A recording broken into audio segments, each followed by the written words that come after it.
Look, I want to wrap up today, the next 15 or 20 minutes, and really just give you a sort of a brief overview of both the Poutiri Tāne and the Cape to City projects.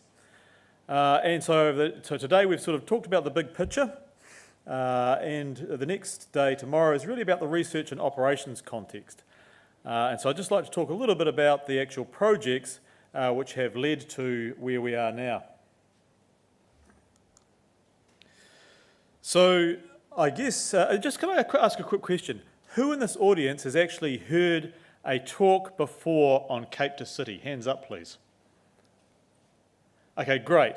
So that's still plenty of people who can get their presentation and have it. One lady had heard it 5 times. So look, there's a lot of partners in this. We talk a lot today about the people part of the picture, and that's again quite simply because it's at least 50% of the solution to this overall ecological restoration context that we want to talk about. Whether it's predator-free 2050 or large-scale planting, it's a large part of it. I won't go through each of these partners. They've all been really important to the process in different ways, but I will comment just briefly on the Aotearoa Foundation, because I think there is a context here which is quite important when we talk about ecological restoration over the next 3 or 4 decades for New Zealand. So the Aotearoa Foundation are a philanthropic trust, and in essence, they have provided significant funding over the last 7 years for both the Poutiri Tāne project and also for Cape to City. The reason I'm commenting on them in particular is I think we are seeing quite a change in New Zealand around philanthropy and investment from philanthropic players, and the Next Foundation is another very good example of that. And I think they will have a really critical role to play in helping to transform part of the picture that we're talking about. Won't belabour this, again, but that's the reality of where we are. Biodiversity is in a challenging state and it's going downhill, so we have to reverse that trend. The only comment I'll make here is that it's not going to be business as usual that does it, and hence the whole conversation today around transformation, and a number of speakers have spoken about different aspects of that. Again, a similar theme. So I'm going to go through some of these because actually I want to get to the project detail. But fundamentally, for us, there's 3 elements to this. There's people, there's pest management, and there's planting. That's the essence of driving a transformational change. The thing is, it has to happen at a huge scale. And again, same theme today, it's an integrated conversation.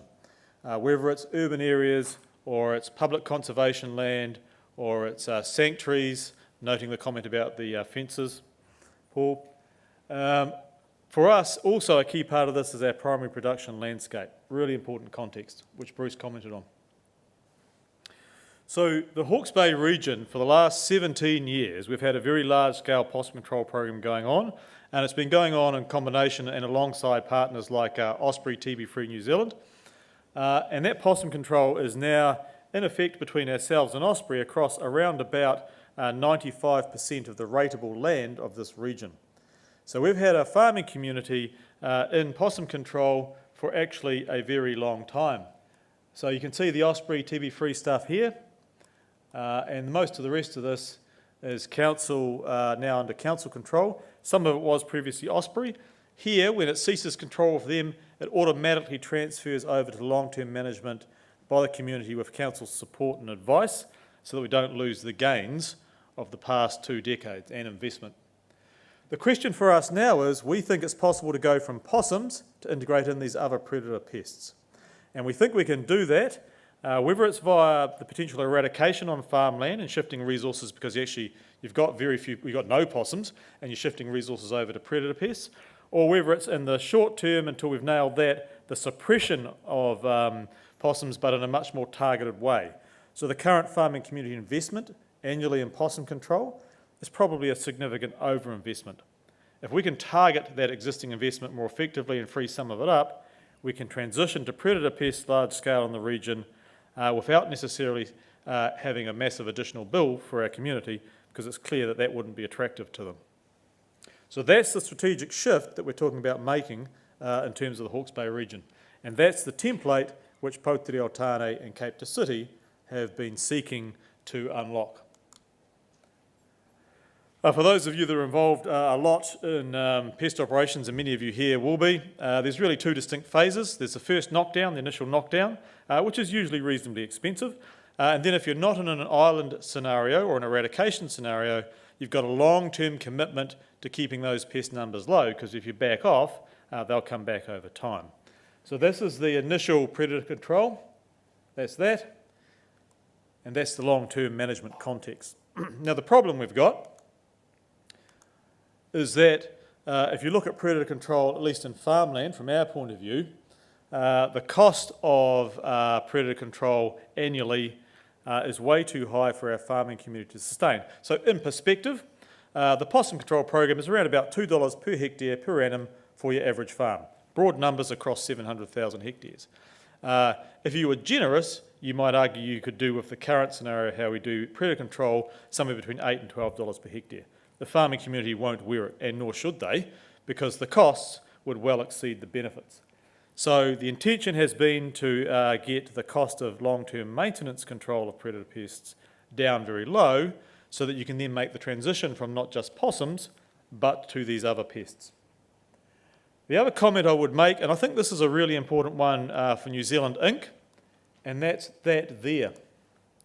If you've either eradicated, in which case you've only got monitoring and incursion surveillance and defence or protection going on, or you've got sustainable long-term maintenance of predator pests at low numbers, that there is a one-off or short-term cost. That's the sort of stuff that philanthropic players and other investors are interested in funding, because they can go in there, they can see the transformational impact, it happens, and there's a long-term commitment from the community to actually maintain that investment and the outcomes that it's driven from the start. That's a really important part of New Zealand's context, and where others might be able to invest in a way which is one-off or transformational, but partners with the community long-term. So, just getting to the projects a little bit. Now, Poutiri, Tāne, the actual planning for that started in around about, well, it would have been mid-2010. And it was at that stage that Jan Hania was the area manager here for the Conservation Department, and he came and said, oh look, we want to do a restoration project up around Mainland Island boundary stream, largely focused on particularly seabird recovery onto the mainland, which was quite a novel concept. Jan did an amazing job of getting the Aotearoa Foundation on board, and they've been really fundamental to driving the success of these projects. But the goals of Poutiri, Tāne are very similar to those of Campbell in terms of the vision. So native species flourishing over the area and providing a template for low-cost predator control. Some of you, when you do the field trip on Thursday, will be going to visit this site, and you can see it. So we're here, and it's up around the Mainland Island boundary stream area in the more northern part of our region. It's about 8,000 hectares.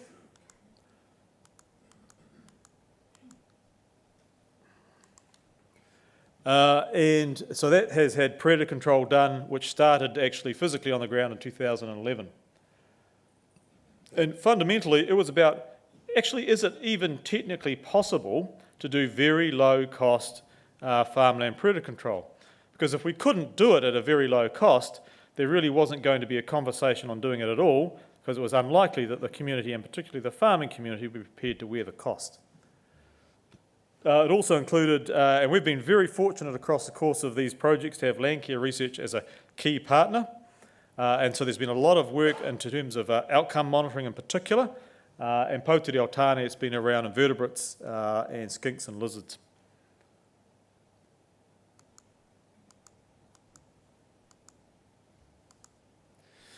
And I guess just a comment I'll make very briefly on that, it's one thing to talk about doing pest control, but you actually do it for a reason. You do it to drive an outcome, whatever that outcome is.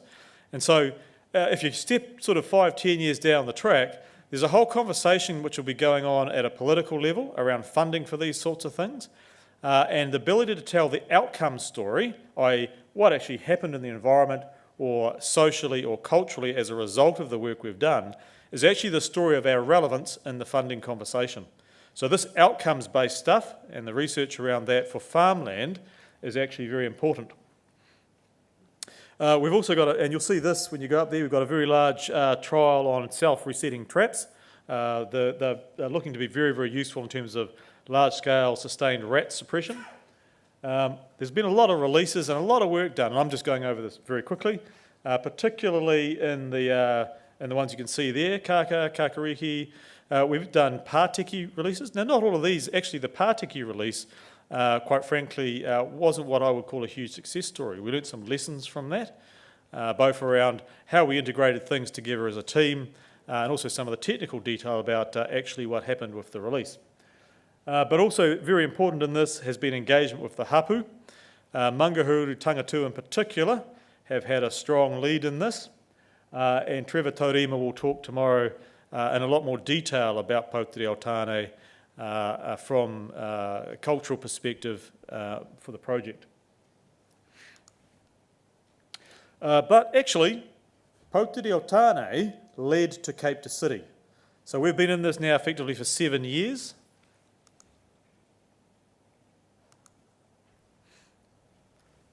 So for those of you that haven't seen this is just a very brief overview, and we'll go out on the day on Thursday to some of these sites. This is a Google Earth flyover of the actual project. You can see there all the green things there. The red is the outline boundary of the actual operational area. The little green pins are actually the simulated trap lines across the operation. The blue is the river. And you can see this is actually standard Hawke's Bay, mostly sheep and beef farming country. So it's quite representative of the sort of country that a large amount of the bay is made up on. Comment I'd make on here, as we do the flyover, you'll see that there's a number of small urban communities either actually within the project or right up against it. And again, it comes back to this people thing. And in this project, we're targeting feral cats. It's part of the deal. And so actually you need to figure out how you're going to do that in a way which is consistent with people being comfortable with their domestic pets not being at risk. But you can see as we fly down into here, you can see the actual, those little orange areas are public conservation land areas or large bush areas. There's not a lot of bush left in this farmland landscape, so what's there is really precious and it's very valuable for translocations and native species. As we're flying down in here now, you can see we're heading towards a little orange line there. That's the Cape Sanctuary on the far side. It's a mainland island, privately owned sanctuary. Really significant investment by Andy Lowe, Julian Robertson and others. The fence is a really good example of why these sanctuaries are arcs until we sort out the mainland. Because what we're finding is there's a real, despite it being a working farm, there's a huge amount of diversity within the fence. I mean, Pātiki, who are threatened native species, our brown teal, do very nicely on farm ponds or duck ponds and that sort of thing. So our farmland landscape can actually be surprisingly useful in supporting some of these species. So as you go through this, I just want you to get a flavour really for the overall project area. We'll go out to Mohi Bush. We'll have a look at some of the wireless trapping and things like that. So there's translocations already taken place in this. So Robin were reintroduced for the first time in 50 years. We're about to fly up to that area now where you see the orange highlighting. We're talking about, and John McLennan will talk about a kiwi release which is planned. I guess the point of this is actually that in terms of our farmland can play an important role in driving biodiversity outcomes as well as strong farming productivity for our nation. So these are the areas we'll visit in this particular field trip to Cape to City, Mohi Bush and 100 Acres Bush and some private farmland bush areas. So Cape to City as a project, we've been very fortunate to have an excellent governance group. We've had Andy Lowe, Tanya Hopmans, we've had Richard Gordon, Andrea Byram is there as well. We've got representatives from HBRC, Reg is there from DOC, and Bruce is there as well, as he mentioned before. The governance context is really important, as is the project. This has actually got 5 work streams in the project. It's not a huge project in terms of budget, It's got about 6.5 million, but it's not small either. For us, the 26,000 hectares of this project, it's good stuff in terms of doing a large ecological restoration project. But actually, the real challenge is upscaling it next to the rest of the region. That's the end game for this, because it's only when we start to get towards hundreds of thousands of hectares across time, either with eradication or suppression, where we actually drive the transformational change for biodiversity we've been talking about. This is just showing you the wireless trap networks. We'll talk about that in a lot more detail over the next couple of days. And as Al mentioned before, wireless trapping is going to change the game for vertebrate pest management in New Zealand.